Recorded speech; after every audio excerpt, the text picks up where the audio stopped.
नमस्कार, मैं हूं नीलू। तो देखिए, जंग के मैदान में ईरान और इजराइल अब आमने सामने आ गए हैं। लगातार हमले एक दूसरे पर किए जा रहे हैं। ईरान कभी हमला करता है, बड़ा हमले करता है, और जो इजराइल के कई शहर हैं वहां पर मिसाइल दागता है। वहीं अगर बात की जाए इजराइल की, तो इजराइल ने भी लगातार तबाही मचाई है ईरान में। अभी फिलहाल क्या स्थिति है और धीरे धीरे ये युद्ध और ज्यादा एस्केलेट होता चला जा रहा है। कहां पर जाएगा ये युद्ध, क्या स्थिति इस वक्त बन रही है, बातचीत करने के लिए मयंक मेरे साथ है। मयंक, पिछले 4 दिनों में हमने देखा जितना नुकसान इजराइल को हुआ है उतना ही नुकसान ईरान को हुआ है, और ये धीरे धीरे अब युद्ध और ज्यादा ब्रॉड यानी कि बड़ा होता चला जा रहा है। बिल्कुल, युद्ध बहुत तेजी से आगे बढ़ रहा है। और देखिए, अभी जो लेटेस्ट इन्फॉर्मेशन आई है कल रात को, पहले हम बात करते हैं ईरान की तरफ से जो हमले किए गए हैं इजराइल पे। देखिए, पिछले 4 दिनों के अंदर 400 से ज़्यादा बैलिस्टिक मिसाइल्स ईरान ने फायर की हैं इजराइल के ऊपर। 400 बैलिस्टिक मिसाइल्स, जिसमें हाइपरसोनिक मिसाइल्स भी शामिल हैं, क्रूज मिसाइल्स भी शामिल हैं। और सबसे ज़्यादा नुकसान इन हाइपरसोनिक मिसाइल से हो रहा है। देखिए, हाइफा में हमने देखा था, जो कल हमने वीडियो में बात की थी, कि हाइफा में जो ऑयल प्लांट है, गैस प्लांट है, इसमें आग लग गई थी। इसके बाद कल रात को ईरान ने नया हमला किया है इजराइल पे, और हाइफा का जो पावर प्लांट है वो पूरी तरह से तबाह कर दिया गया है, जिससे सप्लाई होती है इलेक्ट्रिसिटी की हाइफा में और आसपास के इलाकों में। वो पावर प्लांट बिल्कुल, उसकी जलते हुए तस्वीरें सामने आने लगी है। धू धू कर जल रहा है प्लांट, और ये मिसाइल बताया जा रहा है कि ठीक उस पावर प्लांट पे गिरी। देखिए, परसों जो है इजराइल की तरफ से ईरान के पावर प्लांट्स को निशाना बनाया गया था, उसका तुरंत 24 घंटे के अंदर बदला ईरान ने लिया और हाइफा का पावर प्लांट तबाह कर दिया गया। कि ईरान पर भी जबरदस्त तरीके से कल हमला बिल्कुल, इजराइल की तरफ से भी हमले हो रहे हैं। हम पहले ईरान के हमलों की पूरी बात कर लें। बेतियाम में देखिए, लगातार बेतियाम ऐसी जगह है इजराइल में जो शुरू से ईरान के निशाने पर है, और यहाँ पे 80 से ज़्यादा बिल्डिंग्स जो हैं वो तबाह हो चुकी हैं। ये कल तक का अपडेट था। उसके बाद फिर ये जानकारी आ रही है कि बेतियाम में एक बार फिर ईरान की मिसाइल से बड़ा अटैक किया गया, और कई वहाँ पे और बिल्डिंग्स जो हैं वो तबाह हो गई हैं। उसी तरह तेल अवीव में लगातार सायरन बज रहे हैं। जितने लोग हैं वहाँ को ऐसा लग रहा है कि पूरे इजराइल को जो है बंकर में रहने की एडवाइस कर दी गई है। पूरा तेल अवीव इस समय बंकर्स में छुपा हुआ है, और तेल अवीव में लगातार ईरान की मिसाइल्स गिर रही हैं। कल रात को भी खबर है कि तेल अवीव में एक बड़ा मिसाइल अटैक हुआ है। ऐसे करके देखिए, आप पिछले 4 दिनों में 400 से ज़्यादा मिसाइल्स ईरान ने फायर किए। अब देखिए, इसमें जो बड़ी बात निकल के आई है, अच्छा, एक और अहम समाचार इस बीच है कि IRGC की तरफ से कहा गया है, हमने इजराइल के 5 F-35 जेट्स गिरा दिए हैं। पहले 3 की खबर थी, अब 2 और बताए जा रहे हैं कि 5 इजराइल के F-35 जेट्स ईरान ने तबाह कर दिए, मार गिराए हैं, जिसमें से 2 पायलट बताया जा रहा है कि वो ईरान के कब्जे में है। हालांकि इस बारे में अभी इजराइल की तरफ से कुछ नहीं कहा है, ये ईरान का दावा है। इस बीच में देखिए, जो एक बड़ी खबर निकल के ये भी आ रही है कि ट्रंप जो है वो G7 समिट छोड़ के वापस आ गए हैं। हाँ, बिल्कुल। अब इसके बाद ये इस तरह की इंटरनेशनल मीडिया में इस तरह की चर्चाएं हो रही है कि भाई, ट्रंप अचानक वापस आए हैं, इसका क्या मकसद हो सकता है। जो एक्सपर्ट्स की राय हमने सुनी अमेरिका में या मिडिल ईस्ट में या फिर यूरोप में, 2 तरह के आकलन लगाए जा रहे हैं। क्या किसी तरह का सीज फायर करवाना चाह रहे हैं ट्रंप?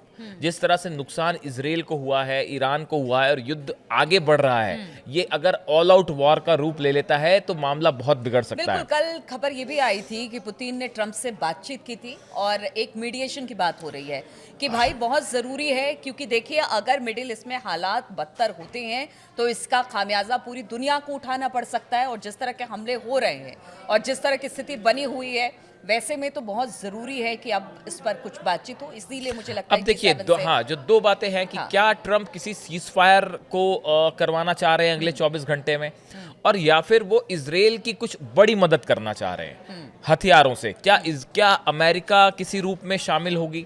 देखिए, नेतन्याहू का जो बयान आया है, नेतन्याहू जो ये कह रहे हैं कि ईरान में जब तक सत्ता परिवर्तन नहीं होगा तब तक ये पूरा मामला जो है वो खत्म नहीं होगा। ये नेतन्याहू का स्टैंड है। इजराइल का जो मकसद था ईरान के न्यूक्लियर सेंटर्स को निशाना बनाना या ईरान के न्यूक्लियर प्रोग्राम को पीछे धकेलना, नतांज पे हमला होता है, फोर्दो में हमला होता है, इस्फहान पे हमला होता है। और जहां तक बताया जा रहा है कि नतांज जो न्यूक्लियर फैसिलिटी है, इसको लेकर खबरें आई हैं कि भाई यहाँ पे अभी बाहर तो कोई रेडिएशन नहीं हुआ है, जैसा IAEA की तरफ से बयान दिया गया, लेकिन ये ज़रूर कहा जा रहा है कि नतांज प्लांट के अंदर रेडिएशन और कंटामिनेशन हो सकता है, जिसको बड़ी सावधानी से हटाने की ज़रूरत है। इसी बीच ईरान ने अपने नतांज जो न्यूक्लियर फैसिलिटी है, इसके ऊपर एयर डिफेंस सिस्टम एक्टिवेट कर दिया है, ताकि इजराइल अब कोई नया हमला नतांज पे ना कर पाए, उसके परमाणु कार्यक्रम पे हमला ना कर पाए। देखिए, एक मैं आपको बड़ी इंटरेस्टिंग चीज़ बताता हूँ। मैं कल एक डिबेट देख रहा था, उसमें एक एंकर थी, उन्होंने ये सवाल किया, भारत की बड़ी एंकर हैं, उन्होंने ये सवाल किया कि इस हमले से क्या ईरान परमाणु कार्यक्रम ईरान का पीछे हुआ है, या ईरान जो है न्यूक्लियर बम बनाने के और करीब पहुंच गया है।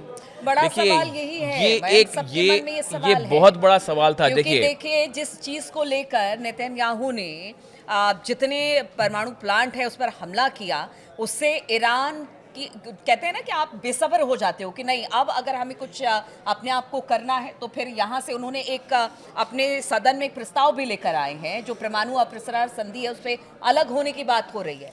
ऐसे में बहुत बड़ा सवाल है कि अगर इन सब चीजों से अलग हो जाता है ईरान और परमाणु परीक्षण कर लेता है तो फिर क्या? देखिए, ईरान जो है वो पहले ईरान का जो दावा था कि हमें अपनी सिविल न्यूक्लियर आवश्यकताओं के लिए हमें न्यूक्लियर एनर्जी की ज़रूरत है, और उसके लिए हम यूरेनियम एनरिचमेंट कर रहे हैं।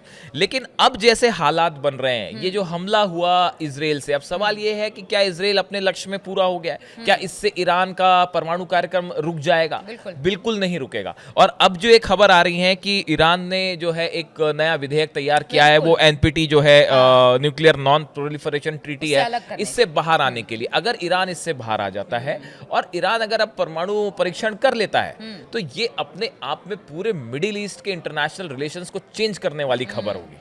और अब देखिए, पहले तो इनके जो सुप्रीम लीडर हैं उन्होंने ये साफ कह रखा था कि भाई हम ऐसे कोई हथियार नहीं बनाएंगे, ये मानवता के खिलाफ है। लेकिन अब जब हमले हो रहे हैं और न्यूक्लियर प्लांट्स को निशाना बनाया जा रहा है, उसके बाद अगर अब ईरान परमाणु परीक्षण करता है, तो ये वो जो बात है वो बिल्कुल सही साबित हो जाएगी कि भाई ईरान जो है वो अब और करीब आ गया है परमाणु बम बनाने के इस हमले की वजह से। देखिए, फिलहाल जो इंफॉर्मेशन आ रही है नतांज को लेकर, तो आईएए की तरफ से कहा गया है कि अभी वहाँ पे जो है कोई रेडिएशन बाहर नहीं आया है, लेकिन आने वाले कुछ दिनों में ये बात साफ होगी कि ये तीनों जो न्यूक्लियर प्लांट्स हैं, इसमें रेडिएशन का स्टेटस क्या है।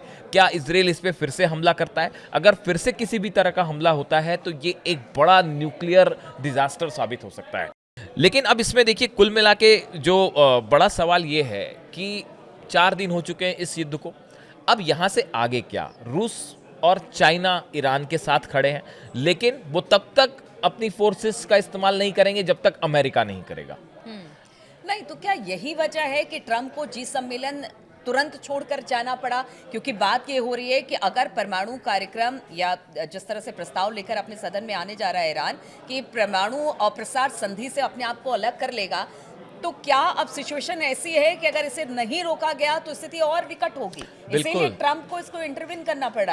ऑयल प्राइसेस आसमान छू रहे हैं, क्रूड ऑयल के प्राइस तेजी से बढ़ रहे हैं, ईरान लगातार इजराइल पर हमला कर रहा है, जो कि एक बड़ा शॉकर है पूरी दुनिया के लिए, क्योंकि आयरन डोम सिस्टम है, थार्ड है, ये जो सिस्टम्स ऐसे थे जिसमें ये नाकाम साबित हो रहे हैं, मिसाइल्स गिर रही हैं, जिसकी तस्वीरें सामने आ रही है और बड़ा नुकसान हो रहा है। आयरन डोम और थार्ड जो है, ऐसा माना जा रहा था कि ईरान की मिसाइल्स रोक देंगे, लेकिन ऐसा नहीं हो पाया। उसी तरह ईरान, जो आपने शुरू में कहा, ईरान को भी नुकसान हुआ है, बड़ा नुकसान हुआ है ईरान को भी। लेकिन देखिए, ईरान की तरफ से, बल्कि आईआरजीसी की तरफ से तो एक बहुत बड़ी बात की गई है। उन्होंने ये कहा है कि अब हम इजराइल के ऊपर वो हमला करेंगे जो अब तक इजराइल के इतिहास में नहीं हुआ, जिसको लेकर बड़ी तरह के आकलन चल रहे हैं। क्या एक साथ 2000 मिसाइल से हमला कर सकता है ईरान? अगर ऐसा कुछ होता है तो यहां से ये एक ऑल आउट वॉर की तरफ मामला आगे बढ़ सकता है।